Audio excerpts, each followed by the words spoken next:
7ની અંદર વિષય ગણિતની અંદર અસાઇનમેન્ટનું સોલ્યુશન કરવાના છીએ। આપણે પ્રશ્ન નંબર 5 અ સુધી સંપૂર્ણ સોલ્યુશન કરી ચૂક્યા છીએ। એ વિડીયો તમે ન જોઈ હોય તો આપણી ચેનલ ઉપર જઈને એ વિડીયો છે એ જોઈ શકો છો। વિદ્યાર્થી મિત્રો, અહીંયા પ્રશ્ન 5બ છે, માંગ્યા મુજબ કરો। સૌથી પહેલાં પ્રકરણ 4 આપેલી કિંમત માટેની નીચેના સમીકરણનું સમાધાન થાય છે એ આપણે ચકાસવાનું છે। તો જોઈએ વિદ્યાર્થી મિત્રો, પહેલું છે 8 - 2x બરાબર -4 આપણને પરિણામ મળે છે। અહીંયા આપણે એક્સની કિંમત 3 લેવાની છે, એ આપણને આપેલી છે। હવે આપણે આ સમીકરણનો ઉકેલ લઈએ તો સૌથી પહેલાં આપણે શું કરીશું, ડાબી બાજુ છે એ લઈશું અને આ ડાબી બાજુ ઉપરથી આપણે ચકાસીશું કે -4 આપણને જવાબ મળે છે કે નહીં। જો મળે તો વિદ્યાર્થી મિત્રો એનો મતલબ એવું થશે કે સમીકરણનું સમાધાન થાય છે, અને જો નહીં મળે તો સમીકરણનું સમાધાન થતું નથી એમ થશે। તો જો અહીંયા ડાબી બાજુ શું છે, બરાબરની ડાબી બાજુ 8 - x, તો આપણે લખીશું ડાબા બરાબર 8 - 2x। 8 એમના એમ, ઓછા પણ એમના એમ, 2 પણ એમના એમ, અને એક્સની જગ્યાએ અહીંયા આપણને જો 3 આપેલા છે કે x બરાબર 3, તો આપણે એક્સની જગ્યાએ શું કરીશું, અહીંયા 3 મૂકી દઈશું અને અહીંયા આપણે લખી દઈશું કારણ કે x બરાબર 3 મૂકતા। હવે વિદ્યાર્થી મિત્રો 8 એમના એમ, ઓછા પણ એમના એમ, અને આ 2 ગુણ્યા 3 થશે। અહીંયા જે x જોડે આ 2 છે ગુણાયેલા કહેવાય, એટલે ગુણાકાર થશે તો 2 તારીખ 6, તો અહીંયા 6 મળશે। હવે 8માંથી આપણે 6 બાદ કરીએ તો 2 આપણો પરિણામ આવશે। હવે જો અહીંયા આપણે કેટલો જવાબ મળે છે, -4, અને અહીંયા આપણો જવાબ આવ્યો 2।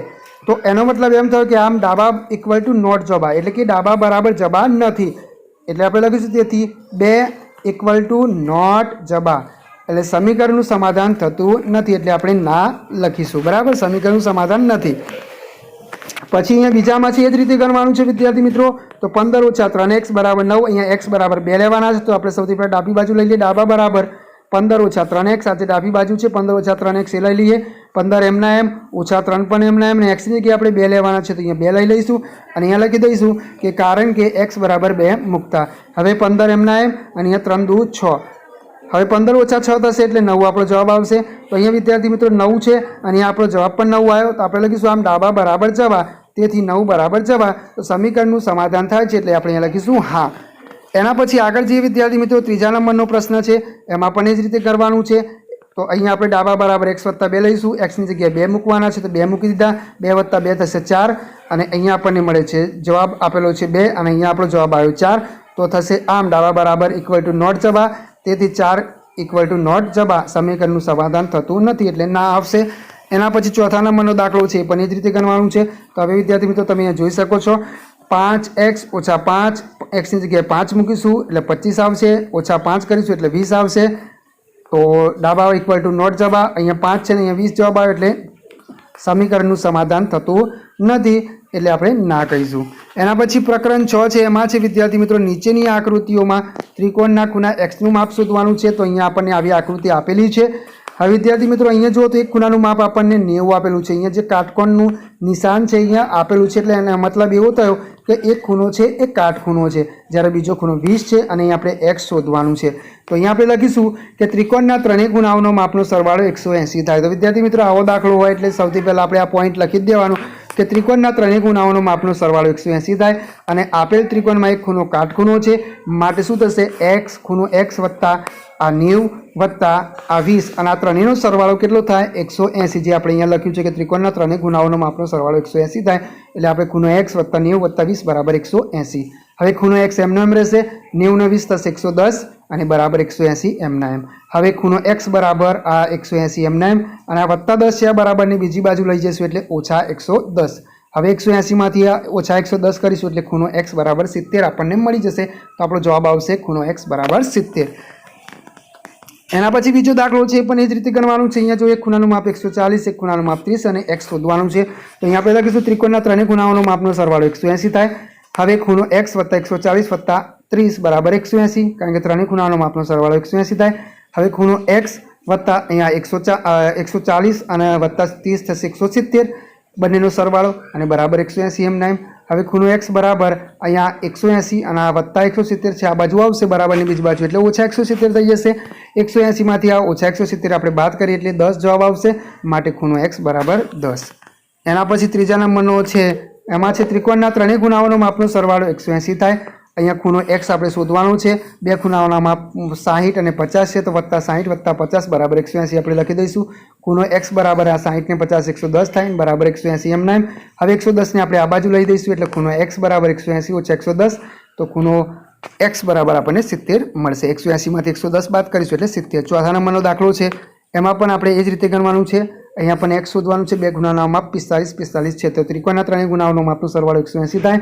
ખૂણો એક્સ બરાબર એક્સ વત્તા 45 બરાબર 180 થશે. એક્સ ખૂણો એક્સ વત્તા 45 ને 45 થશે 90 બરાબર 180. હવે 90 આ બાજુ આવશે એટલે ઓછા 90. હવે 180 માંથી 90 બાદ કરીએ એટલે એક્સ બરાબર આપણને 90 મળશે. એના પછી બીજા નંબરનો પ્રશ્ન છે વિદ્યાર્થી મિત્રો, એમાં છે નીચેનામાંથી કાટકોણ ત્રિકોણની બાજુઓના જે માપ હોઈ શકે તેની આગળ ખરું અને ના હોઈ શકે તેની આગળ ખોટું કરવાનું છે. તો વિદ્યાર્થી મિત્રો આપણે એના માટે દાખલો ગણવો પડશે અને એના પછી આપણને ખ્યાલ આવશે કે ખરું છે કે ખોટું. તો અહીંયા 9, 12 અને 15 આપણને માપ આપેલા છે. તો પાયથાગોરસના પ્રમેય મુજબ આપણે શું કરીશું? પાયથાગોરસના પ્રમાણે કે કર્ણનો વર્ગ બરાબર બાજુનો વર્ગ વત્તા બાજુનો વર્ગ એવું થાય. એમાં જે સૌથી વધારે મોટી હોય વિદ્યાર્થી મિત્રો એ કર્ણ કહેવાય. તો અહીંયા 15 છે, તો આપણે 15 ને આપણે કર્ણ લઈ લઈશું, એટલે 15નો વર્ગ અને આ બાજુ બે બાજુઓ 9નો વર્ગ અને બીજી બાજુ 12નો વર્ગ. હવે આપણે એનો વર્ગ શોધી દઈએ. 15નો વર્ગ થાય 225 બરાબર 9નો વર્ગ થાય 81 અને 12નો વર્ગ થાય 144. 225 એમના એમ બરાબર 81 વત્તા 144 કરે એટલે 225 આવશે. તો તમે જોઈ શકો છો કે બંને કર્ણ અને બાજુઓના માપનો સરવાળો જો સરખો આવે, કર્ણનો વર્ગ અને બાજુઓ બંને બાજુઓના માપનો વર્ગનો સરવાળો જો સરખો આવે તો વિદ્યાર્થી મિત્રો એમ કહેવાય કે આ માપ છે એ વિદ્યાર્થી મિત્રો કાટકોણ ત્રિકોણના છે. તો તેથી આપણે લખીશું સરખું આવ્યો જવાબ એટલે આપણે લખીશું તેથી આપેલ માપ કાટકોણ ત્રિકોણના છે, એટલે અહીંયા આવશે ખરું. બીજા નંબરનો દાખલો છે વિદ્યાર્થી મિત્રો 8, 12 અને 16. તો 16 છે એ વિદ્યાર્થી મિત્રો મોટી સંખ્યા છે, મોટું માપ છે એટલે કર્ણનું હશે. તો પાયથાગોરસના પ્રમેય મુજબ આપણે કર્ણનો વર્ગ બરાબર બાજુનો વર્ગ વત્તા બાજુનો વર્ગ લઈશું. કર્ણમાં આપણે મોટું માપ 16 છે, તો 16નો વર્ગ લઈશું બરાબર અહીંયા પહેલી બાજુ 8નો વર્ગ અને બીજી બાજુ 12નો વર્ગ લઈશું. 16નો વર્ગ થશે 256, 8નો વર્ગ થશે 64, 12નો વર્ગ થશે 144. હવે સરવાળો કરી દઈએ. 256 એમના એમ 64 વત્તા 144 208 થશે. તો જો બંને અલગ અલગ છે તો અહીં કર્ણનો વર્ગ ઇક્વલ ટુ નોટ બાજુ વત્તા બાજુનો વર્ગ એટલે કે સરખા નથી, તેથી આપેલ માપ કાટકોણ ત્રિકોણનો નથી એટલે ખોટું આવશે. એના પછી ત્રીજા નંબરનું છે પણ એ રીતે જ ગણવાનું છે. તો અહીંયા હવે આપણે સીધું આપણે ગણતરી કરીશું. તો 17નો વર્ગ કારણ કે મોટી બાજુ છે એટલે કર્ણનો વર્ગ થશે બરાબર 8નો વર્ગ અને વત્તા 15નો વર્ગ. હવે આપણે શોર્ટમાં ગણી લઈશું વિદ્યાર્થી મિત્રો, તમને ખ્યાલ આવી ગયો એટલા માટે આપણે શોર્ટમાં 17નો વર્ગ 289, 8નો વર્ગ 64, 15નો વર્ગ 225. હવે બંનેનો સરવાળો થશે 289, આ બાજુ પણ 90 289. તેથી આપેલ માપ કાટકોણ ત્રિકોણનો છે એટલે ખરું આવશે.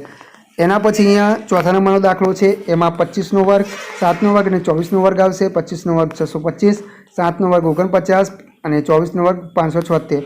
અહીંયા 625 થઈ જાય છે સરવાળો કરતાં, તેથી આપેલ માપ કાટકોણ ત્રિકોણનું છે એટલે ખરું આવશે. એના પછી પાંચમા નંબરનો દાખલો છે, એમાં 20, 21, 29. તો 29નો વર્ગ આવશે અને આ બંને બાજુ રહેશે 20નો વર્ગ વત્તા 21નો વર્ગ 841. અહીંયા આવશે 400 અને અહીંયા આવશે 441. આ વર્ગ આપણે શોધ્યા પછી આપણને આટલું મળે. સરવાળો કરી દઈએ. આ બાજુ 841, આ બાજુ પણ 841. તેથી આપેલ માપ કાટકોણ ત્રિકોણનું છે, ખરા આવશે. એમાં ખરું કરીશું. પછી છે 9, 40 અને 41. તો 41નો વર્ગ લઈશું, આ બાજુ 9નો વર્ગ અને 40નો વર્ગ કરી દઈએ. 41નો વર્ગ 1681, આ બાજુ 81 અને આ બાજુ 1600 થશે. સરવાળો કરીએ તો 1681. તેથી આપેલ માપ કાટકોણ ત્રિકોણના છે એટલે સાચું આવશે. પછી છે 20, 25 અને 30. તો અહીંયા 30નો વર્ગ 20નો વર્ગ અને 625નો વર્ગ 900 થશે. અહીંયા 400, અહીંયા 625, અહીંયા આવશે 900, આ બાજુ આવશે 1025. તેથી આપેલ માપ કાટકોણ ત્રિકોણના નથી એટલે ખોટું આવશે કારણ કે બંને સરખા નથી.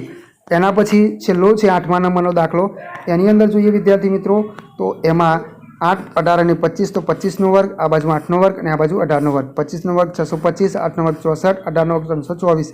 આ બાજુ આવશે 625, આ બાજુ મળશે 388 એટલે સરખા નથી. તેથી આપેલ માપ કાટકોણ ત્રિકોણના નથી એટલે ખોટું આવશે. તો વિદ્યાર્થી મિત્રો આગળ નવી વિડીયોમાં આપણે નવા પ્રશ્નો સાથે ફરીથી